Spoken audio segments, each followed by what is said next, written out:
पुण्यातील धनकवडीमध्ये इमारतीची सीमा भिंत खचली।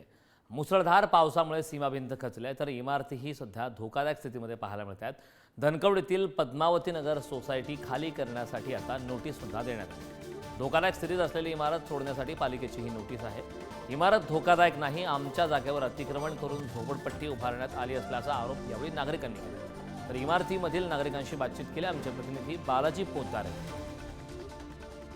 रात्री झालेल्या मुसळधार पावसाने जी आहे ती धनकवडी भागातल्या पद्मावती सोसायटीची भिंत कोसळली आणि त्यानंतर सोसायटीला सुद्धा महापालिकेने नोटीस बजावलेली आहे घर खाली करण्यासाठी। मात्र ज्या ठिकाणी ही भिंत कोसळली ते हे घर आहे, ज्या घराचं मोठ्या प्रमाणात नुकसान झालेलं आहे आणि याच घराच्या वरती जी आहे ती सोसायटीची सीमा भिंत आहे। ज्या सीमा भिंतीनं कोसळल्याने या भागात राहणाऱ्या या सगळ्या नागरिकांच्या या घरांचं मोठं नुकसान झाल्याचं पाहायला मिळते। सोसायटीकडून दावा केला जातोय की ही जागा आमची आहे, मात्र इथले नागरिक सुद्धा म्हणतायत की 70 वर्ष झालं आम्ही इथेच राहतो, त्यामुळे सोसायटी नंतर बांधलेली आहे आणि ही जागा जी आहे ती आमची आहे। मात्र या सगळ्यामध्ये जो सर्वसामान्य नागरिकांचा धोका आहे तो कमी होणार नाही। शासकीय कागदपत्री सगळं काय व्हायचं ते होईल, मात्र आता जे नुकसान होते आणि जीवितहानी होण्याची जी शक्यता आहे त्याला जबाबदार कोण हा खरा प्रश्न आहे।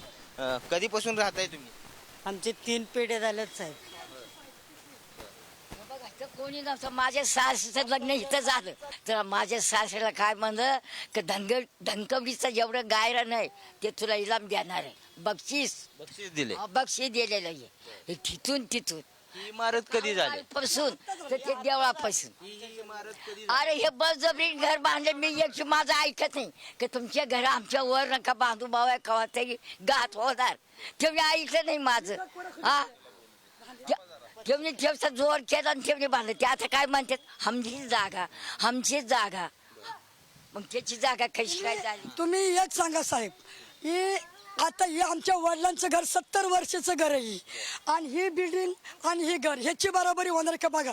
ही म्हणतात का ही लोक आत्ता येऊन राहिल्यात, आम्ही आत्ता नाही, आमची 3री पिढी आहे। जे काय प्रकरण होतं ते ज्यावेळेस हे काय पाणी गळत होतं, गेले 2 वर्ष झाले पाणी गळतंय। पाण्याचा ओंडा म्हणजे ज्यावेळेस उन्हाळा असतो त्यावेळेस जो नदीला जसं पाणी वाहतं तसं वाहतं, त्यावेळेस चेअरमनने स्वतः इथं कामगार पाठवून हे काम करून घेतलं। मग जर त्यांची जागा जर होती तर मग त्यांनी हे माणूस पाठवण्याचं किंवा काय करण्याचं किंवा महानगरपालिकेला नोटीस बजावण्यास सांगण्यासारखं काम होतं। जर शनी मंदिराच्या बाजूला त्यांची जागा आहे तिथं जर त्यांनी शेड मारलंय, तसं जर प्रकारचं जर शेड इथं मारू शकत होते, महानगरपालिकेला त्यांनी ताब्यात घेऊ शकत होते।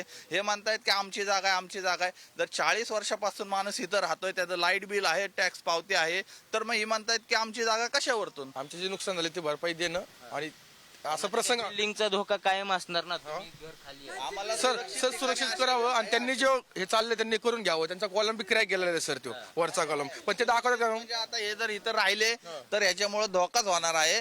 तर त्यांना सोसायटी अंतर्गत कुठंतरी घरं देण्यात यावी जेणेकरून हा त्रास कमी होईल। हा जर त्रास जर असाच राहिला तर उद्याच्याला भविष्यात जर ही भिंत कोसळली तर हा कॉलम कोसळून समोरील येणारा पब्लिक परत समोरील सोसायटीला पण मोठा धोका होऊ शकतो। त्याच्यामुळं इथं राहणं तुम्ही जे म्हणताय ते होऊ शकत नाही, परंतु हे काहीतरी सोसायटीने याचा मोबदला देऊन कुठेतरी स्थलांतरित करण्यासारखं वेळ आहे।